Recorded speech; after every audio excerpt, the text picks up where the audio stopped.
Hello there, and welcome to Smith and Sheridan on Biotech, a podcast on the science and business of biotechnology, presented by me, Cormac Sheridan. And me, Andy Smith. Hello, Cormac. Hello, everyone. Cormac, how are you? I'm doing good, Andy. How are you? I'm good, thanks. Today, we're going to talk about some bad news that landed about a week or so ago for patients with amyotrophic lateral sclerosis. Basically, a drug that was approved a couple of years back by the FDA, Relyvrio, or as its generic name goes, sodium phenylbutyrate, combined with taurursodiol. And again, I'm murdering the pronunciation, apologies. It had received FDA approval in September 22, and it also received approval from Health Canada, where confusingly the drug was known there as Albrioza. So the company behind the drug, Amylyx Pharmaceuticals, were doing a kind of a confirmatory phase 3 trial seeking to replicate the findings that they had seen in the pivotal trial that led to its approval. That first trial was of 24 weeks duration, and this second, much larger trial was of 48 weeks duration. And lo and behold, they basically had a complete bust. It was nada. Essentially, from a statistical point of view, no difference between the active drug and the placebo. And so they're going to take 8 weeks, they said, and that's 7 weeks or so from now, 6 possibly by the time people hear this, to decide what to do next. They're going to consult with the FDA, they're going to disclose the data, and they're going to do what's right by patients and follow the science, they said. And this drug has a pretty unusual history, doesn't it? Yeah, I think one of the active ingredients has been available as a dietary supplement in Europe for years, hasn't it? And been used in these patients. Which one? Oh, I don't know. Yeah. The second one, our sodiol, I think it's that one. Yeah, I think it's that one. it's a bile acid. Yeah, yeah. But the approval came bizarrely after 2 FDA advisory Mm, committees were convened. yeah. The first time around, basically, the experts convened basically said, no, this data do not convince us that this is an active drug, and they voted against approval. And somebody somewhere managed to arm wrestle the FDA into convening a second AdCom. Yeah, but I think the FDA was persuaded by 50,000 other people who wrote and Yeah, submitted letters to them, possibly at the company's instigation. yeah, But still, it opens up a number of issues, doesn't it? I mean, yeah. the tragedy of ALS patients. And, I was reading before and we talked about it. No one knows, apart from a few supposedly inherited cases, which are less than 1% of the ALS cases. No, they're about 10%, I think. Are they? But in the 90% of cases, nobody knows what causes ALS, what disease pathology, what environmental stimulus or otherwise Yeah. results in the disease. And it almost makes you wonder, or makes me wonder, sorry, as an old-fashioned drug developer, is how on earth can you find the mechanism to address it if you don't know the mechanism that causes it?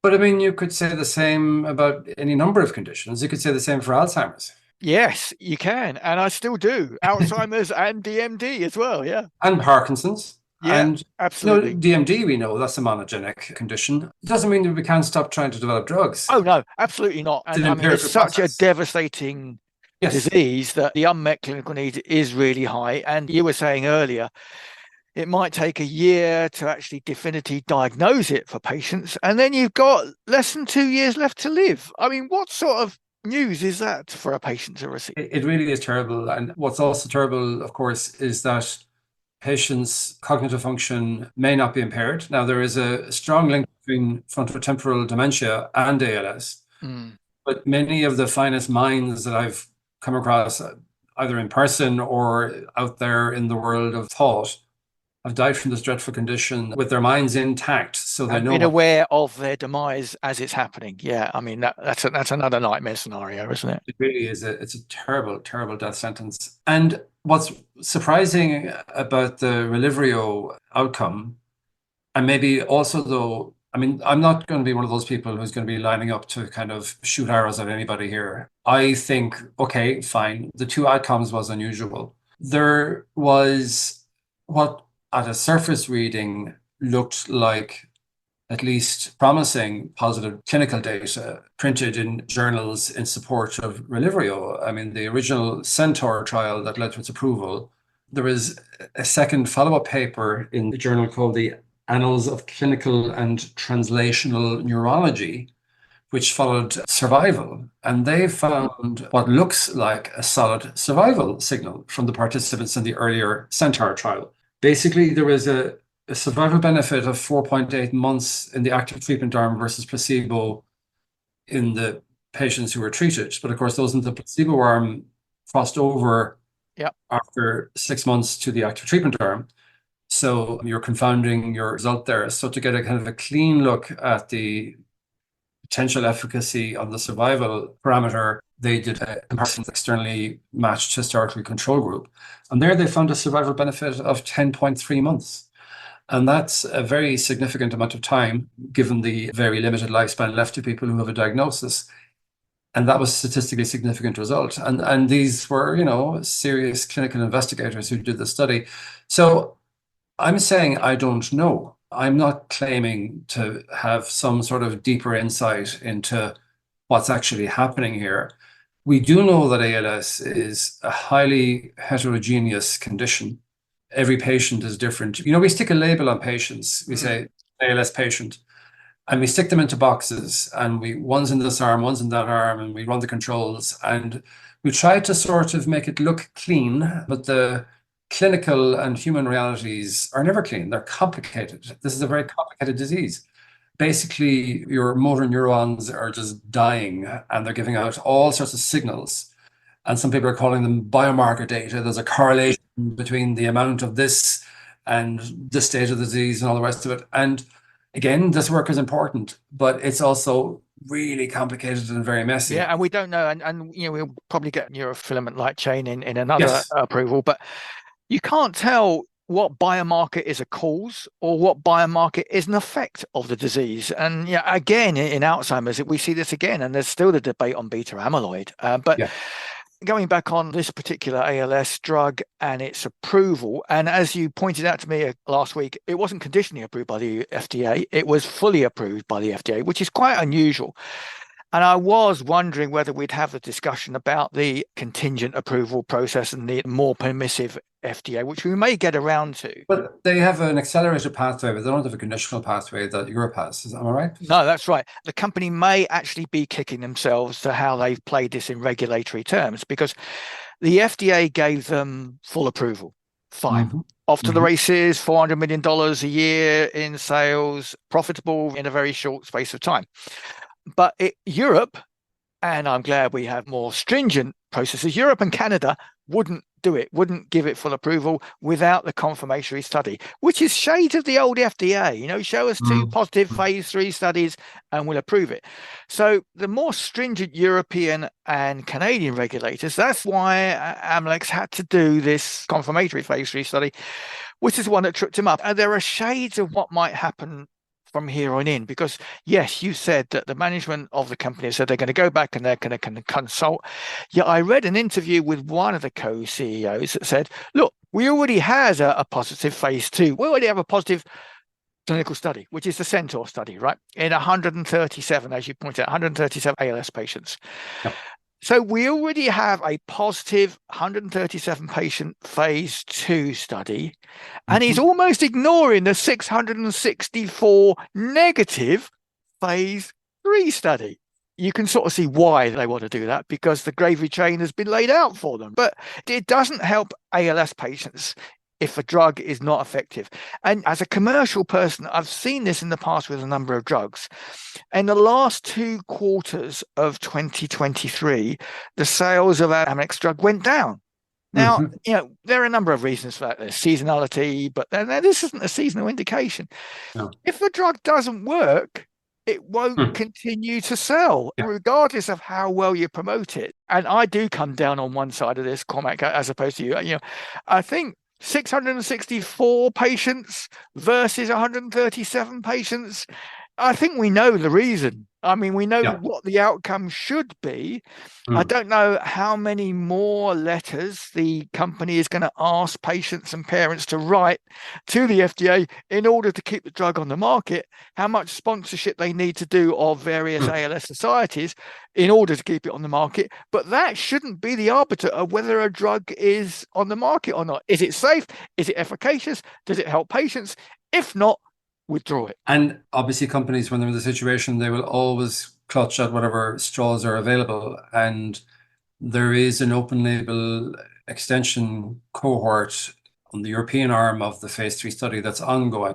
Mm. That will deliver data, and that would be very interesting to see that data. Yeah. Now, it strikes me as being, if you're falling on the primary endpoint, just people's interest was the revised ALS functional rating scale, which is a Yeah. very comprehensive measure of all your physical functions and cognitive too.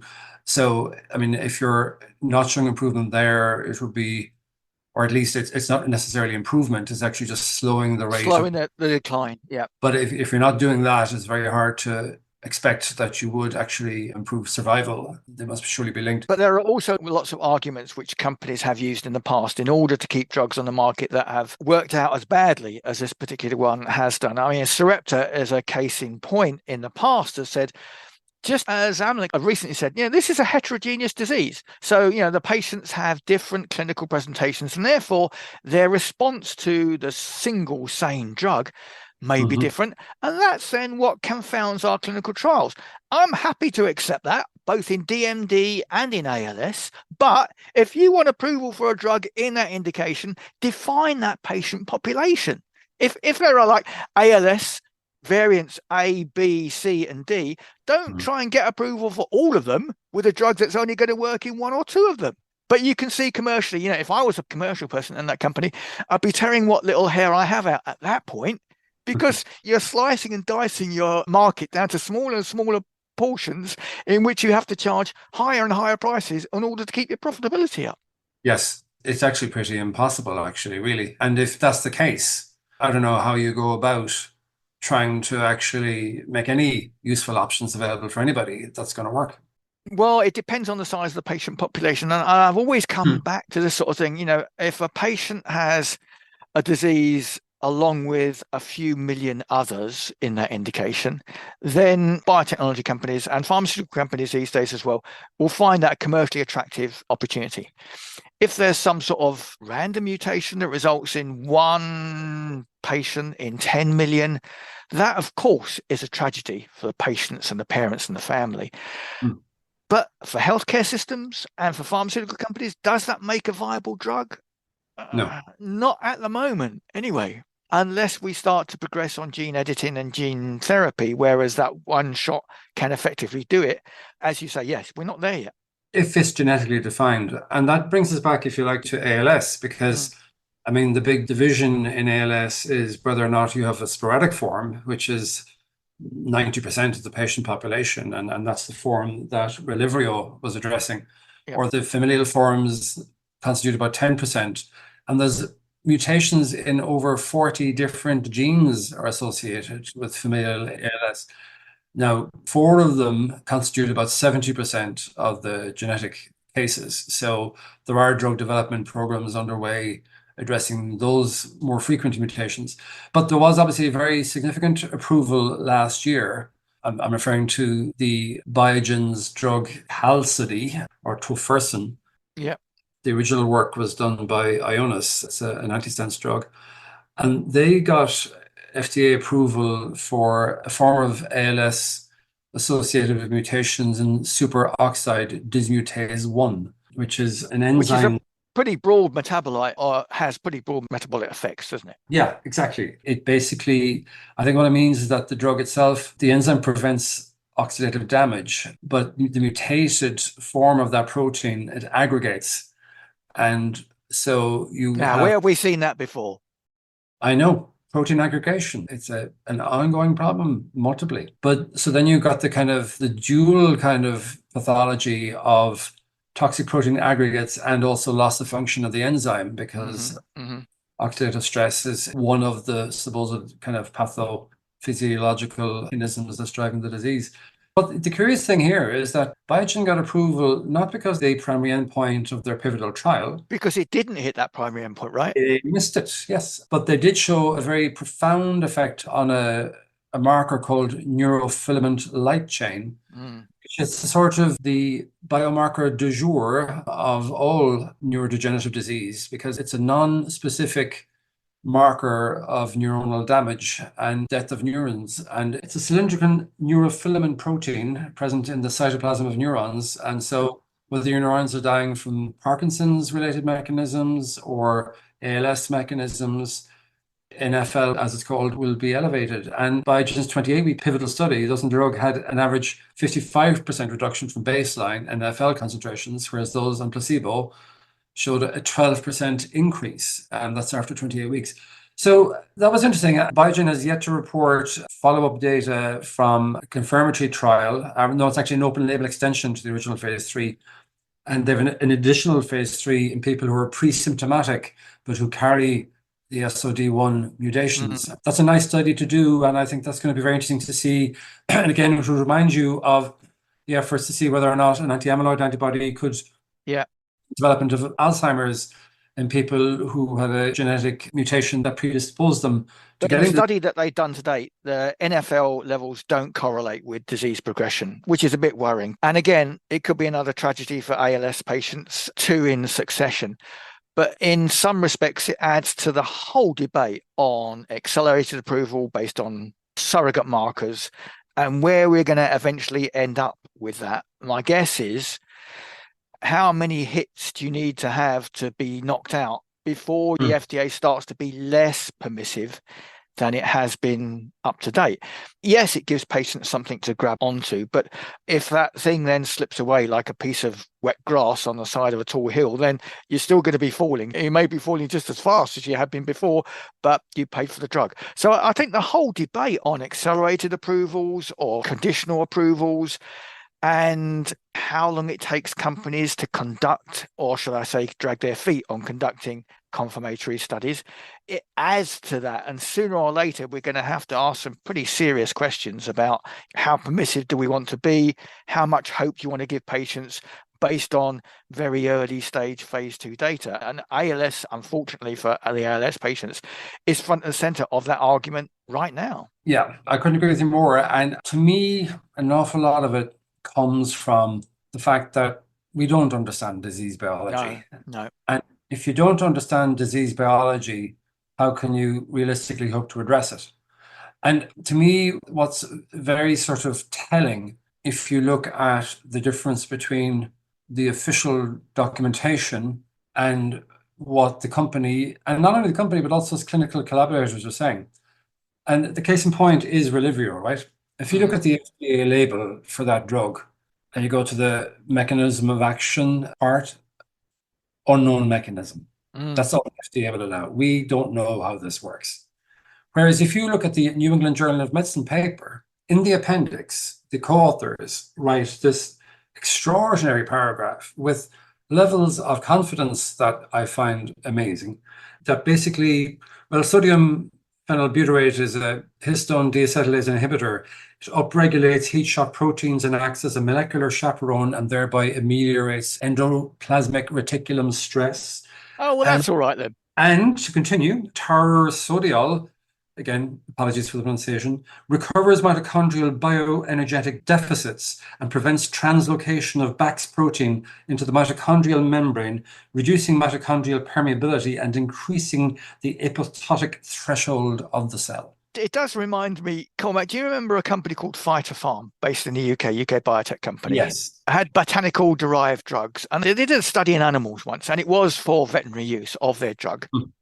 They reported the results one day and they said it failed the phase 3 clinical endpoints. It was some sort of dermatology drug. So their pets were still scabby. But their owners thought they felt a whole lot better It reminds me, we don't really be going down the phytofarm route of saying, yes, it does this and that and the other things, which are completely unconnected to the progression of the disease. And I'm going to piss off my former colleagues in drug discovery in pharma now, because you mentioned there are genetic forms of ALS. We have pretty good whole genome screening and subtractive methods in order to investigate the cause of ALS in those patients. It may not be the same in the sporadic patients, but genetics has given us a lot of drugs that standard medicinal chemistry, even the dumb screening of a chemical space, wouldn't have given us. I mean, the PCSK9 inhibitors, right? That came from a mutation of patients who didn't get cardiovascular disease because they had low lipids. So there are lots of things we still to do. It's just not these first ones that have got there. But look, I mean, the genetic studies have been done in ALS. That's why they've identified 40 disease-associated genes. But the sporadic cases, I readily admit, I have not looked at any of the molecular epidemiology there. That's one to look for. I don't know. But one key finding that I wrote about last year that fascinates me deeply, and I think this is, to me, the smoking gun in ALS, and this is work from the lab of Virginia Manyi Lee at University of Pennsylvania in Philadelphia, is that in 97% of ALS cases, whether they're sporadic or genetic, apart from two specific genetic forms, everybody else has a mislocalization of a protein designated TDP43. It's a DNA and RNA binding protein that's normally involved in transcriptional regulation and RNA processing. But in ALS, instead of staying in the nucleus, it translocates to the cytoplasm, where it undergoes hyperphosphorylation, ubiquitination, and aggregation. The only exception to this is ALS resulting from the SOD1 mutations. Right. And another form that arises from mutations in FUS. And it also occurs in half of the people who get frontotemporal dementia, a disorder that overlaps with ALS. So I think that's really, really interesting. And there's one company, Cure ALS or Cure ALS, actually, I'm not sure I pronounced that, set up by Kevin Egan, who was formerly at Harvard, but he's now actually at BioMarin, and Clifford Wolf. And they've identified a knock-on effect of the absence of TDP43 from the nucleus, that an RNA splicing error occurs and it leads to the inclusion of a cryptic exon in its transcript. And they've basically developed an antisense drug to kind of knock that down. And now we're awaiting data from that. So was any of that mechanism that you've just been talking about in the back of that New England Journal of Medicine paper? No. That's definitive for me, as well as the clinical study then, isn't it? But look, this isn't clinically proven either. This is a really fascinating hypothesis. And I'm long past the point where I think there's one cause to anything unless it's monogenic disease. But the problem with these diseases is that by the time they become clinically manifest, there's so much damage done. Yeah, as we were talking about previously. Yeah. It's a huge problem. So obviously what would help in the long run is if you could identify people, you hit 50 and you undergo some sort of a screening process that scores this is like 100 years hence, when we really understand biology better, we'll both be dead by the time it becomes around. And obviously my 50 is a fast receding milestone in my own chronology. But think about it, you're age 50 and maybe every decade you get these checkups and you get screened for diseases associated with whatever stage you're at in your life, but you get screened before there's any symptoms. Yeah. And you get a risk score and you might or mightn't need to take drugs. Well, you might have to wait that long for ALS, but Cormac, we're already there for other diseases. So, Novartis's drug for spinal muscular atrophy, the best-selling Zolgensma, whatever it's called. Yeah, Zolgensma. Yeah. The best-selling gene therapy drug in the world. But its sales have been declining regularly in the last year because it's now an incident population. So, it's easy to spot little babies who've got SMA because they're screening of neonates, right? But there's also preconception screening of parents. Yes. So we're already there on SMA. And I'm sure Novartis don't feel this because the sales of their drug is going down. But there's preconception screening of people at risk of passing on SMA. It's limiting the disease. That's monogenic disease. But that doesn't, you can't screen people for risk of complex disease. I mean, obviously you can Yeah. put up some sort of scores based Oh, on. it's just a thin. I was just trying for a thin end of the wedge, Cormac. But to me, with ALS, it is a dreadful disease, and the unmet need is obviously enormous. And I think too, though, that disease biology research, which is ongoing and it needs to be done further, that I know there's always a rush to test agents because patients want drugs, investors want drugs that are Mm. going to make a lot of money for them. And there's always this kind of game of cat and mouse to try to sort of present your story in the best possible light. And then there has to come a reckoning about whether or not this thing works, because an awful lot of the biotech industry survives on hope and hype. But sooner or later, we really have to get down to the nitty gritty. Does it work or not? Does it give a survival signal or not? Does it properly delay disease progression? And it looks to me like the end is nigh for Relyvrio for the reasons that you've set out. Yeah, there are some data to look at, but I wouldn't hold out any hope because, as you say, a trial with 137 patients over 24 weeks doesn't generate the same quality of data as a trial with 664 patients over 48 weeks. That's just basic statistics. Yeah. And it's going to be very, very hard for them to find a way back. And what's also interesting to me is that in the original Centaur trial, they did get a signal of a couple of points on this 48-point scale. It was, about 2.3 points. It was a positive without necessarily being a slam dunk. They didn't show any efficacy on any of the secondary endpoints, according to the Journal of Medicine paper, which kind of slightly smells a bit bad, I think. Well, if it's with the report of the Phoenix study, and they didn't show any efficacy in primary or secondary endpoints. So it's sort of coming together, as you say. Let's see how long it takes. But again, if ALS patients didn't have an efficacious drug when they were on it, that's a tragedy. It's even more of a tragedy now because they don't have one. They don't have that, as you say, they don't have that hope that whatever they could have been taking was efficacious. And obviously, as you were saying earlier, if some patients do respond to this drug, well, let's define that population of patients and treat them and don't treat anybody else who's not going to get any benefit, for whom it's going to still cost $158,000 a year. That's what it costs in the US, at least. Yeah. So that's where we stand. It's a sad day, isn't it?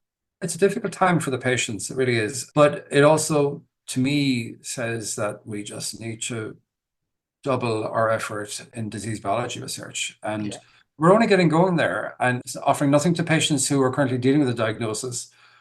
But I do know in 10 years from now, there will have been some progress made. A lot happens in 10 years in the disease. So that's a kind of a bit of heavily qualified optimism. But I think right now, where we're at in ALS, that's the best we can hope for. Yeah. I mean, I share your optimism. Let's hope something comes out of it. Yeah. Till the next time, Andy. Cheers and comment. Bye, everyone. Bye.